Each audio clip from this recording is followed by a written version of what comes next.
Hello and welcome to Break Check. This week we're going to be covering the Fall Cup for North America, MENA, and APAC. The Fall Cup is the second event of the fall split. So let's just jump right into it. As you can see, the first topic on the docket is APAC, excuse me, and MENA. We're going to go over MENA first. We do have the return of the Kings, the Falcons. They are back on top. And this time, KRN, who was the previous champion that dethroned the Falcons, isn't even in the finals. They got knocked out by Twisted Minds. This is something that makes me really excited for this MENA, the MENA region this season. I think they are, there's just more depth than I think we realize when we're not able to tune in each week. I know a lot of, there was kind of the narrative of MENA is a one-team region last season, and, you know, it may have been more so, it may have been a little bit more so true last season. I definitely think there are multiple teams that are competitive this season, and some of these teams are going to remain competitive even if they may not have the you know, the power to take events.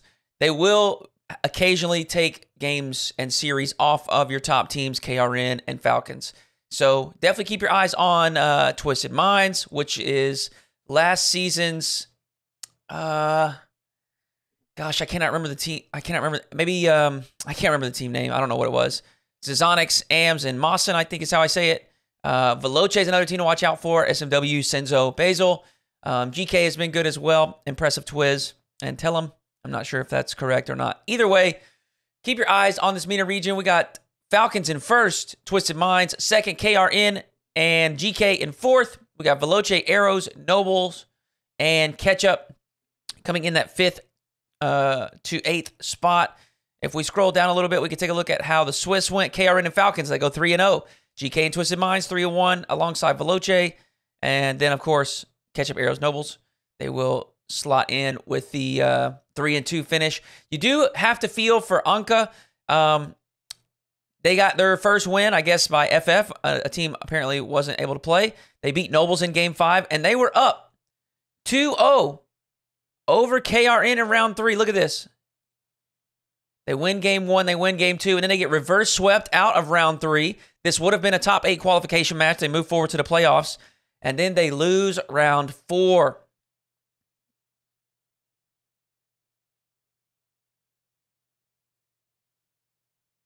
Oh, I'm sorry. Here they are. They lose round 4, and then they lose round 5 as well. Heartbreak for Anka, but hopefully they will bounce back. KRN 4-1 over Arrows. Twisted Minds 4-2 over Veloce. Falcons 4-2 over Nobles. And GK 4-0 over Ketchup. Falcons 4-0 over GK. And Twisted Minds, nice 4-1 over KRN. Impressive stuff. Falcons will take them down in the finals in a 4-1 fashion. MENA, a little bit of parity there. Let's look over at APAC.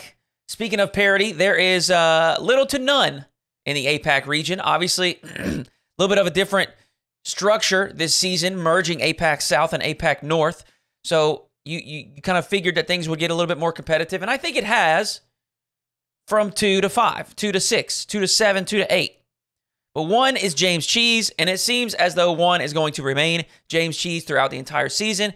If you are unfamiliar with this team, this is Kami from OCE, longtime professional, very high-level player, and Virtuoso from EU, longtime professional, very high-level player. They've teamed up with Realize, who once again has been a great player, hasn't had the opportunity to be professional for super long because APAC didn't have RLCS, but he's been a high-level player for a very long time. Those three join forces, and they have been absolutely dominating the APAC region. I watched, this is the first time I've been able to tune in. I woke up early and I watched the finals between Gladiators and James Cheese, and I just got to be honest, it didn't look close. It didn't look like they were actually competitive. You know, and it's not to say that Gladiators aren't a good team, but James Cheese is just a cut above right now. Now, I do think that as the season continues on, you know, we get into the late winter, we get into spring, and we might start seeing some teams take down James Cheese here and there. We may see them drop some series. In fact, we saw, I think, in the Swiss stage, yeah, James Cheese goes to 5 with Detonator. And so if we see this as round 3, Detonator takes game 1. James Cheese takes game 2. And Detonator actually takes game 3 as well. So the Detonator's on match point. Now, of course, James Cheese step it up and they go 4-0, 4-0 to close things out. But my point is, as time goes on and teams get a little bit more practice against them, I think they will fare a little bit better. They will improve, and I do expect to see at least some more competition from APAC between Gladiators, Detonator, Tough Love, maybe one of these 5 through 8 teams as well, Kings, Godspeed, Broccoli, and Nimpt. But for now, James Cheese got it on lock, and it doesn't look like that's going to change, at least for the immediate future. You got James Cheese and Tough Love going through 3-0. Gladiators, Godspeed, Detonator going through 3-1. And then we got Broccoli, Kings, and Nimpt rounding it out in round number 5. If we take a look at the playoff bracket, we got James Cheese with a 4-0, James Cheese with a 4-1, James Cheese with a 4-0. And as I said, I watched this finals, and again, it just really, at the moment, it's not close. Now, one thing that I will say is I do think this James Cheese team I think they're going to have a tougher time, obviously, when they get into international competition. The stakes have been raised. The competition has been raised. But the reason I think it's going to be tough is because it's just going to be hard to go from a style where you're just not really being challenged. You're not really being pushed to your limits. You know, you're pretty comfortable. If you have ever been, and this is going to sound so mean, I don't mean it mean, but if you've ever been on a Smurf account, or if you've ever been on an alt account, or you've ever just played like against your friends that are a lot lower ranked than you, you kind of start to play in a risky manner. You develop some bad habits even. And I think it's just going to be tough for James Cheese to turn that switch on from going from a region where, for the most part, they handle things really pretty easily into an international competition where the script is going to be completely flipped, right? They're going to have to be very strategic. They're going to have to be on their game as far as risk mitigation and execution of mechanics. Whereas at home, in APAC, they may not be punished if they don't execute perfectly. And so I think it's going to be a tough thing to turn off and on when they go from they're competing in their APAC region to competing on the international stage. We'll see how they do. I hope they do well. But that I think is something that we could see as a potential problem for them as they move into international competition. Now let's talk about NA and the closed qual. We'll talk for just a moment about the closed qual, and then we'll talk about main event in just a few more moments. We got inconsistency plaguing the 13 through 20 teams. And basically, so what that is that's like third down. NRG and Complexity, I think those teams, and in fact, actually, I'll throw Dig in there as well, and Axel. Dig and Axel have done pretty good jobs. Even in main event, they've done a pretty good job as well there. At least finding that like top 12 area. They're not being eliminated in the first round, 15-16, and typically they're making it to round 5 or I don't know, at least making things competitive. Dig and Axel, I think, are just underneath. You've got from 1 down to 10, 11, 12 area is very competitive. I mean, we'll get into it when we get to the main event. Anyways, 13 through 20, inconsistencies plaguing them. Your teams, Gentlemen, Dark Zero, Xset, Luminosity, Knights, Soul, Ghost. Ghost and Dark Zero, they lost very early in the open qualifiers. There was a time where and both of these teams did this, they went down 0-2 in day 2. They weren't even in close qualifier yet. They had a reverse sweep just to make it to this stage. So they're losing to teams and players that, in all reality, you just wouldn't expect them to lose to. And I'm not going to say they shouldn't lose to them because there's plenty of talent floating around, even in open quals, but it's talent that deserves respect. It's players and teams that deserve respect. But you still, if you want to be one of these top teams, if you're signed to an organization, if you are a longtime professional and you have this experience, you just are expected to win these games. And right now, we're not seeing these teams and these players perform at the level consistently enough to take down some of these teams. So, with that being said, NRG and Complexity, as expected, as they should, they go through 3-1. They handle business. Complexity, a little bit of a tougher challenge than NRG, but either way, they handle business. Next up, you got Dig and Rogue. Once again, some teams that you would expect to move through close qual pretty easily. 26 Rising also did a very good job going through 3-1 here, only losing to NRG, and you can't hang your head about that. Team Axel cut things a little bit close, and they had a tough competition here in round 5 against Luminosity, but they handle business. They lose to Dig and Complexity, which I would consider those are their peers. And obviously, you don't want to lose to your peers, but hey, it's not something that we're going to, panic about. So they take care of the teams they should. Dark Zero, Nefarious, and Luminosity as well. And a couple of losses here to their peers, especially in Game 5. I mean, sometimes those things happen. Ghost, after struggling, or maybe I should say scraping through open quals, they do actually qualify for main event. Now, we'll see how they fare once they get into main event. But for now, they did what they needed to do and took care of business. We have Knights, after a fantastic start to their season, unfortunately not able to finish things up here in the close qual. In fact, they were on qualification match against Complexity in Game 5, and then unfortunately lost to Rogue and Nefarious back-to-back to be reverse swept out of Swiss. And that is heartbreaking. But Knights, at the very least, they should be in the Fall Invitational. Have one more chance with this third regional. Luminosity, once again, unfortunate losses here. Them and Seoul both were in regional number 1 and then lost out here in round 5 of the close quals. Dark Zero, Phoenix, and Xset. Again, not able to make it happen here, losing out in round 4. And then we have Homies and Gentlemen going 0-3 through the Swiss stage. With that being said, we have the first time qualification of Nefarious and the first time, if I'm not mistaken, qualification of 26 Rising and Ghost as well. Congratulations to those teams. Pretty good performance. And let's jump into main event and we'll see how they did. So obviously a little bit of a spoiler alert here. We got version 1 taking home the dub. Gen G once again taking home second. Space Station in third. NRG in fourth. Huh? NRG. What are we doing? Up at the top yet again. Let's look at the Swiss stage. We got FaZe and Furia going through 3-0. Furia's back. Wait a second. We've got NRG, Complexity, and Space Station going through 3-1. Fantastic stuff. We got Optic version 1 and Gen G qualifying in round 5. And we have G2 missing the top 8. We have Rebellion after the fantastic performance in Regional 1 missing top 8. NA is as competitive as it's ever been. I cannot believe G2 unfortunately didn't make it. But look at this. I mean, what a tough run. They start off 3-0 against 26 Rising. They take down version 1. Fantastic stuff. They end up losing to Furia in Game 5 in round number 3. And then they lose to Space Station in Game 5. And they lose to Gen G. And look, that is a tough run, but you got to get at least one. You've got 3 chances. Really 4 chances. But you got 3 chances here to defeat a peer of yours. And unfortunately, we're not able to do it. So this time, G2 will miss out main event. Dig and Shopify Rebellion also making it to round 5, losing to Optic and version 1 respectively. So, obviously it's upsetting, but nothing to hang your head about. These are high-quality teams that are making the top 8. You got 26 Rising, and they do take a game off of Ghost.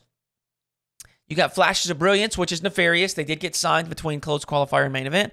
And Team Axel also taking 1 series and then losing in round number 4. And then we have Ghost and Rogue, unfortunately, going 0-3. This is kind of what I was alluding to earlier. Ghost really having a tough first go at it. At the end of last season, I think there was some hope moving into the next season, and unfortunately, Ghost has just not been able to keep that momentum in Rogue. Man, they're all over the place. This is just what Rogue does, though. They're sometimes they're up, sometimes they're down. Sometimes they perform better than you think they can, and sometimes they perform way worse than you think they can. It's just kind of the Rogue MO at this point. And, really, I mean, the losses to Space Station and NRG are nothing to be upset about. But this loss to Flash of Brilliance, Rogues really need, they really need to be able to handle that and at least extend this to round 4. Unfortunately, they weren't able to do that here in the Swiss stage. And as I said earlier, NA is as competitive as it's ever been. Let's jump into the playoffs. Take a look, playoffs. Take a look at what's going on here. We got FaZe and Gen G going to 7. Look at this. It's a back-and-forth fight.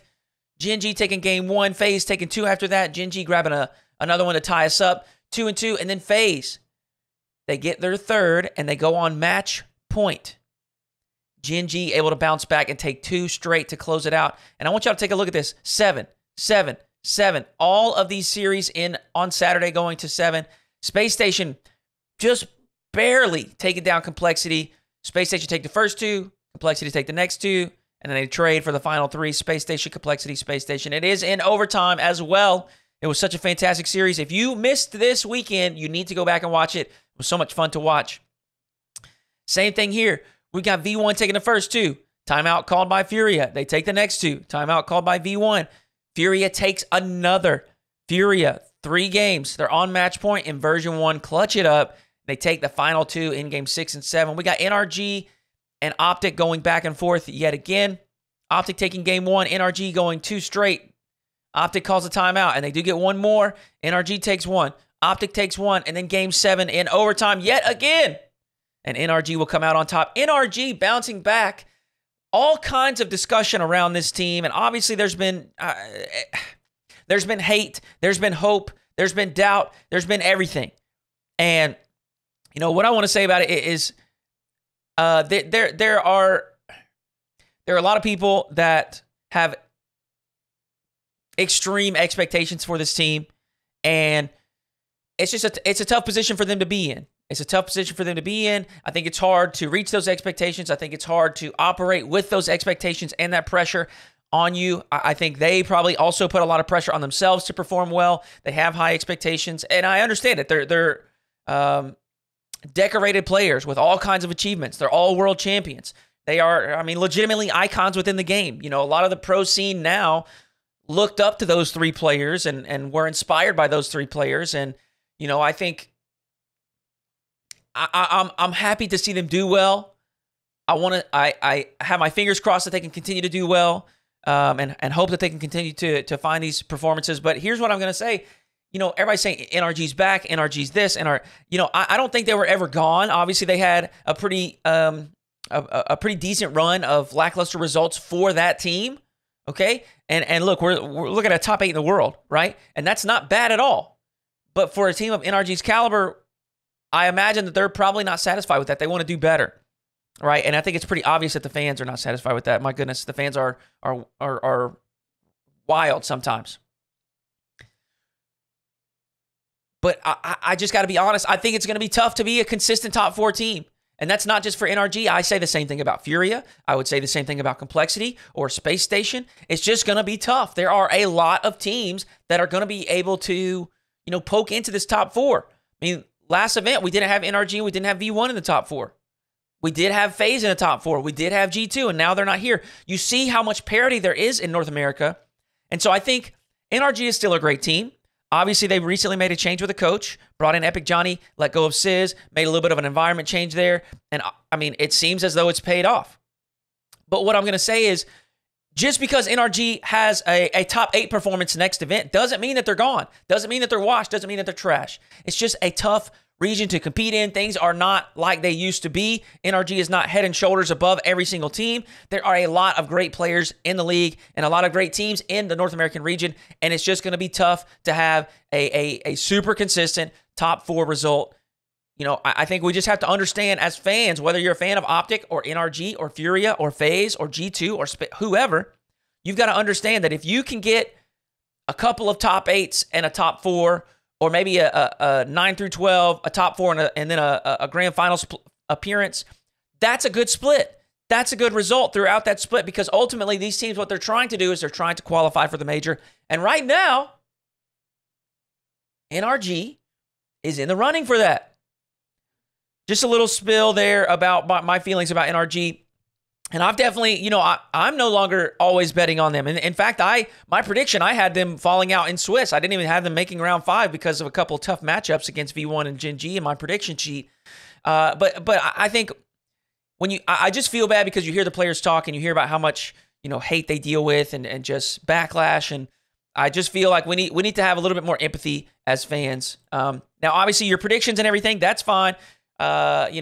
Thinking that a team is not going to perform well is one thing, but then having, hurling personal attacks, personal insults, blah, blah, blah, that stuff, not cool, not cool. So anyways, V1, they do end up taking down NRG in the semifinals 4-1, and V1 really they were on their groove. They were in their groove this weekend. They were looking good. Gen G Mobile 1 Racing taking down Space Station 4-1. And Space Station, man, I got to say, I feel like I'm just waiting.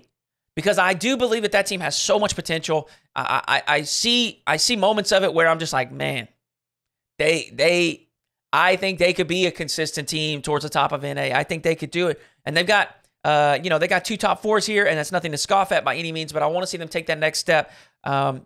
get into the finals, maybe get a regional championship. So Space Station looking good, but just not there. They're not there just yet. Gen G, though. Wow. We have got to give some credit to Gen G. Look, I got to be honest. I thought that this team had the potential to be a consistent top 5 team in North America. I didn't think it would happen so quickly. I thought maybe they would get a couple of top 8s, maybe poke into the top 4, and then by the winter and spring split, kind of get the ball rolling, and they got their feet under them, and maybe they make the first major, maybe not. Either way, I knew they'd be a good team, but I didn't know they would do this right out of the gate. 2 grand finals appearances. Now, some people are going to take away from that and say, well, they're not able to win it. Yeah, but they're there twice. They're there twice. There's a lot of teams in North America that have not been able to do that. There's a lot of teams in North America that haven't been able to replicate 2 top 8s, much less top 4s, and much less 2 grand finals appearances. And Gen G has been competitive with all kinds of teams that we didn't think they would be competitive against, at least not this early.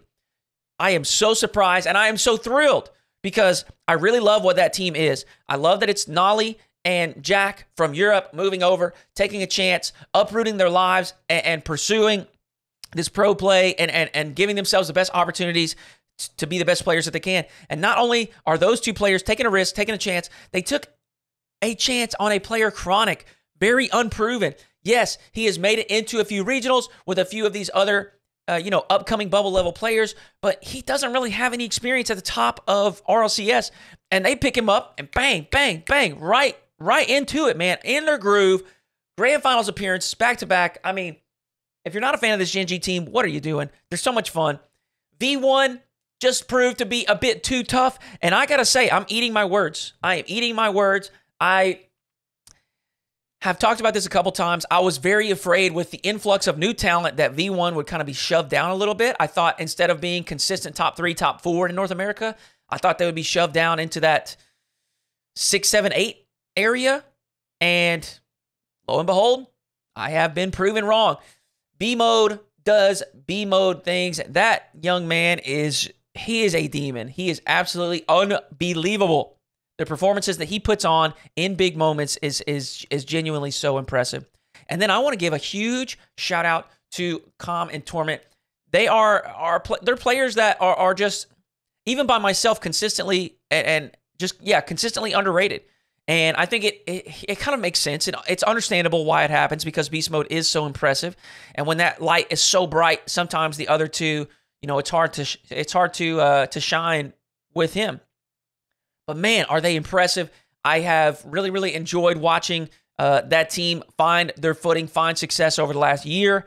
And it looks as though they're going to continue that on. They've got a unique formula. They are not 3 superstar level players. I think Com and Torment definitely deserve respect, but it's not the same structure as FaZe where you got 3 superstar players, right? And Com, his role on that team is there may not be another player in RLCS around the world that has a role like that. Torment is very similar. There are other players that play a passive role like Torment, but he is so good at it and executes it so well, and he does such a good job of facilitating for his teammates. And then when his teammates do need him to be there, he is there. Such good striking when he does get the opportunities to move forward. Torment and Com, I cannot praise them enough. That is a full team effort, and Beast Mode is a superstar. He deserves that credit. He deserves that praise. But man, Torment and Com, we can't talk enough about them. They are fantastic as well. It's a full roster effort there from V1, and they sure did look good in the Fall Cup. Now, let's talk about in a major race, all right? Only 5 teams are going to get to go. Let's look at this. We got Gen G, FaZe, V1, Space Station, G2, NRG, Furia, Optic, Complexity, and Rebellion. Those, 9 teams? Is that 9? 1, 2, 3, 4, 5, 6, 7, 8, 9. There's 10. Those 10 teams. There are legitimately 10 teams in the race, okay? And I know that it's going to be a lot more difficult for Complexity Rebellion. They're going to have to go probably top 4. Actually, they're probably going to have to go grand finals, depending on how some of these other teams place, which is not impossible. It's just really not impossible. It could happen. You might could say it's unlikely, especially when this is their competition, but it's not impossible. We also have Optic and Furia, well within striking distance, only 1 point behind NRG and G2. And here is what is very possible. We could very, very likely end up with a G2 NRG tiebreaker to determine that 5th spot. The major race has never been this close between this many teams. We saw last season where we did have the tiebreaker between Space Station and Complexity, and that was in the fall split. But that's like 6 teams, right? Maybe a 7th team that was within striking distance. We have 10 teams, 10 different teams in North America, and they all legitimately have a chance. This final fall invitational, there is going to be so much on the line, so much pressure. It is going to be incredibly fun. I cannot wait to watch this. Wow, it has been super fun this season. And this is just the first couple of events. We've got such a long season ahead, and it's just going to be, I think it's just going to ramp up as it goes. North America is as fun to watch as it's ever been. So many different teams and so many different players that can pop off at any given moment. And we saw that this weekend. V1 stepping up big time. I think in the previous event, they fell out a little bit early. Top 8 only, losing in that quarterfinal round, and probably dissatisfied with that. But they bounced back strong here in the second regional. And now we see G2. They went top 4 last time, and they got knocked out 9th through 11th. So a lot of parity, a lot of different potential results for all of these teams. They could be knocked out early. Never know how Swiss is going to unfold. So this fall invitational is going to be a blast. Moving into the RLCS Fall Major. That is going to do it for the NA, MENA, APAC Fall Cup recap. We'll be back next week with some more info about EU, APAC, EU, SAM, and OCE. If you enjoy these, make sure to subscribe to the YouTube channel. Follow the account on Spotify or wherever you're watching or listening. We appreciate you all tuning in, and we'll catch you next time.